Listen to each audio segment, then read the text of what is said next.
Primero agradecerte, digo, por la mano que me estás dando, nos estás dando con respecto al trabajo.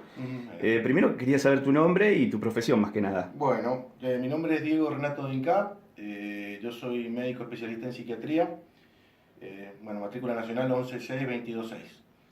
Bueno, gracias, digo. El trabajo que hacemos es con, digamos, más que nada con la gente de la tercera edad. Ujú, Y la idea es esa idea discriminatoria a veces que tiene la gente más joven, ¿no? Con respecto a lo que llamamos los viejos, ¿no? sí, sí. Más allá de una persona que pueda traerte una patología, ¿vos considerás que una persona que ya se jubila está activa para desempeñar una tarea a la par de una persona joven, digamos?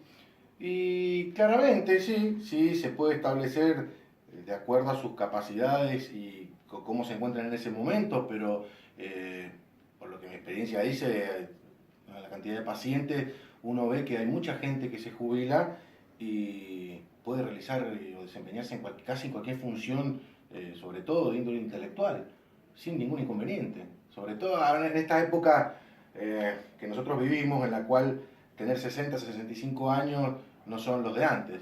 O sea, tranquilamente puede ser activo dependiendo de la profesión. En lo que a mí respecta a la profesión de psiquiatría, mientras la cabeza funcione, no hay ningún problema. Ajá. ¿Y vos recomendás inclusive a una persona mayor que se aboque a nuevos retos, digamos, después de la jubilación, más que nada para Claramente. mantenerse? Sí, sí, cómo que no, porque aparte de eso sirve, sirve para la sanidad mental.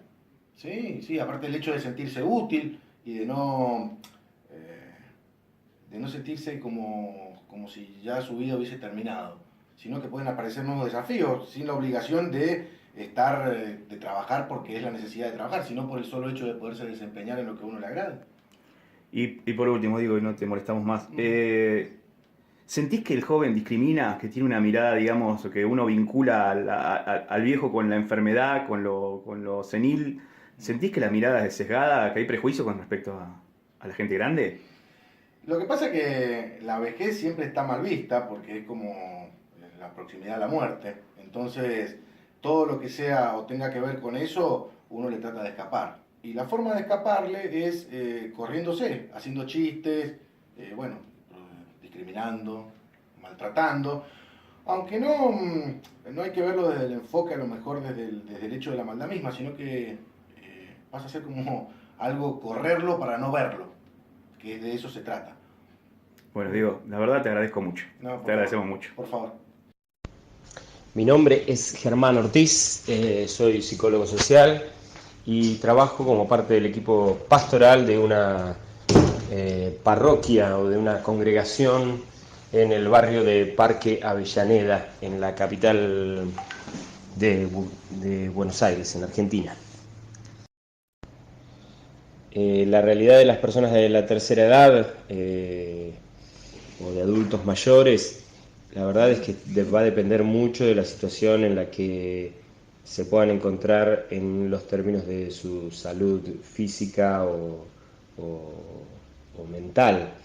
Eh, Conozco personas de muchísimos años que están aún mucho mejor que personas quizás de 30 años menores que ellos. Cuando pensamos en personas de 90 y algo que quizás están muy saludables y que si se las compara con personas de 60 y algo que realmente están muy deterioradas.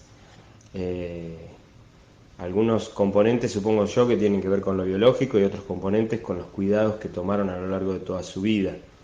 Así que en ese sentido he visto a personas muy grandes desarrollando actividad con una plenitud impresionante al lado de algunos jóvenes eh, y lo hacen sin ningún tipo de problema.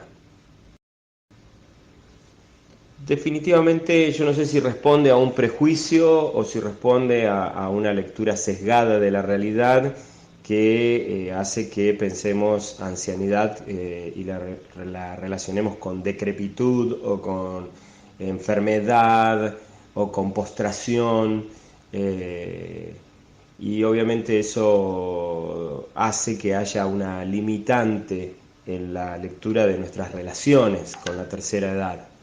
Eh, Creo definitivamente que el desafío de una sociedad sana es precisamente ser respetuosa con sus ancianos, cuidarla, velar por ellos, Y creo que una de las cuestiones más, o de los tips más inteligentes para poder hacer ese cuidado, tiene que ver precisamente con abrirles la posibilidad a distintas actividades y a distintas participaciones en la vida que les habiliten un ejercicio integral que les permita mantenerse activos, ¿no? De alguna manera la actividad guarda una profunda relación con la salud. Menos activos somos, más fácil es que nos enfermemos. Entonces, definitivamente creo que hay todo un desafío en ese sentido. Y por eso creo que creo que realmente tenemos que toda expresión de comunidad tiene que ver cómo vincula al mundo adulto con el mundo más joven, al mundo de la tercera edad, con personas de adultas o jóvenes, que permita justamente el intercambio de miradas y de vivencias que realmente habilite eso, habilite que haya salud en la persona anciana y una retroalimentación con aquellos que son más jóvenes. Bueno, creo que vivimos en una sociedad bastante materialista, muy materialista y muy funcional. Entonces, bueno, por supuesto, cuando pensamos en las expresiones de la ancianidad, por limitaciones propias de la marcha del tiempo, hay veces que los ancianos pierden la capacidad, van perdiendo poco a poco algún tipo de capacidad de acción, y en el marco de una sociedad tan materialista y tan funcional, a veces perdemos de vista todo el valor que ellos tienen, porque no obedecen a esta funcionalidad propia de la fuerza de trabajo que exige la sociedad de consumo.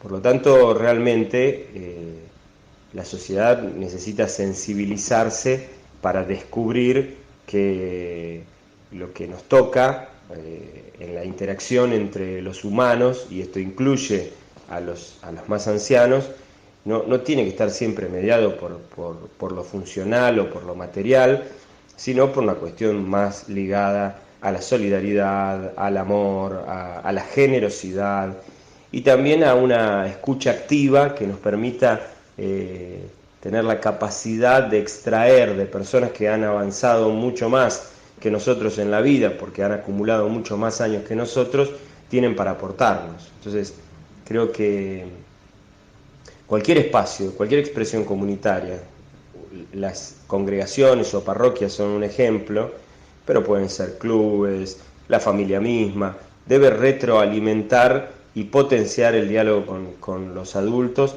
para que realmente esta experiencia se viva con una mayor plenitud. Creo que es una experiencia que definitivamente hace un aporte significativo a todos.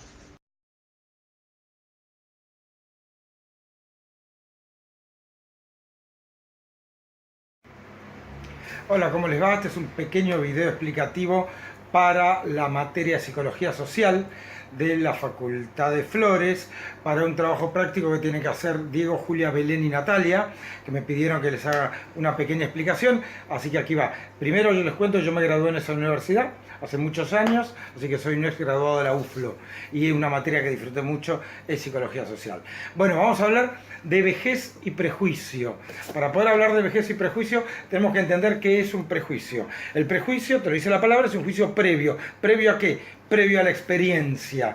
¿Y qué significa que haga un juicio previo? Que yo ya determiné lo que va a pasar antes de la experiencia. Pero para eso asociarlo a la vejez, tengo que entender otro concepto, que es el estereotipo. El estereotipo es el conjunto de atributos, ¿no es cierto?, que se adjudican a un grupo social determinado. La característica de los estereotipos, que son rígidos e inflexibles, es decir, es lo que es y no puede ser otra cosa.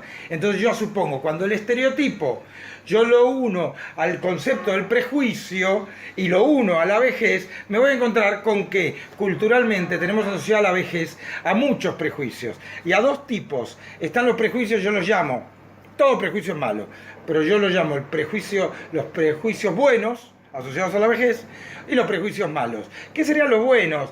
Todas las características, todos estos atributos estereotipados, ¿no es cierto?, que tienen que ver con cosas virtuosas o positivas. Bien, por ejemplo, ¿cuál es un prejuicio bueno asociado a la vejez? Y que la vejez es sinónimo de sabiduría, que la vejez es sinónimo de calma, de paz, de conocimiento, de experiencia, etc. ¿Qué sería un prejuicio de los malos? Es decir, asociado a la vejez. Y que la vejez es sinónimo de desgaste, es sinónimo de deterioro, es sinónimo de rigidez, es sinónimo de algo caduco, es decir, algo que ya no tiene vigencia, etc. Bien, ahora, más allá de que el prejuicio sea una virtud o un defecto, es un error el prejuicio en sí mismo. ¿Por qué? Porque el prejuicio me pone en un lugar, ¿no es cierto?, de rigidez no solamente frente al otro, sino también frente a mí mismo. ¿Por qué? Porque si yo no soy viejo, lo voy a hacer. Si yo atribuyo determinado atributo a determinada, por ejemplo, etapa de mi vida, lo que estoy perdiendo es la libertad de elegir, porque entiendo que cuando yo sea viejo voy a tener que actuar de determinada manera, voy a tener que ser una persona sabia, voy a tener que ser una persona calmada, voy a tener que tener una persona con conocimiento, con experiencia, pero a la vez voy a ser una persona rígida, voy a tener que ser una persona caduca, voy a estar deteriorada y voy a tener cierto desgaste, ¿no es cierto? El problema es que vamos a hacer un pequeño ejercicio. Imaginemos esto. Imaginemos que yo les digo esta palabra, les digo sabiduría. ¿A qué la asocian? Imaginen a una persona sabia. Y lo más probable es que ustedes cierren los ojos, imaginen un viejo anciano, o de barba blanca, ¿no es cierto? O a un monje tibetano, ¿no es cierto?, en un templo, calmado y meditando, porque ese es el sinónimo de sabiduría. Bien, porque entendemos que la sabiduría tiene que ver, ¿no es cierto?, con la seriedad. Ahora, ¿qué pasa si yo les muestro esto? No podemos pensar que esos son personas sanas y sabias, ¿verdad? Bien, que tiene que ver con eso, con los estereotipos. Imaginarnos a unos monjes, ¿no es cierto?, subidos a una montaña rusa y divirtiéndose cual criaturas adolescentes, no pega con los estereotipos y no pega con los prejuicios. Bien, el problema es, en salud mental y en psicología, todo lo que nos haga perder la libertad de elegir es iatrogénico y perjudicial. Cuanto más libres seamos para elegir, más sano vamos a ser. Por lo tanto, despojarnos de prejuicios nos hace más libre, tanto para poder ver al otro como para poder elegir qué deseamos ser nosotros cuando nos toque llegar a esa vejez. Saludos y espero que les haya servido. ¡Chau!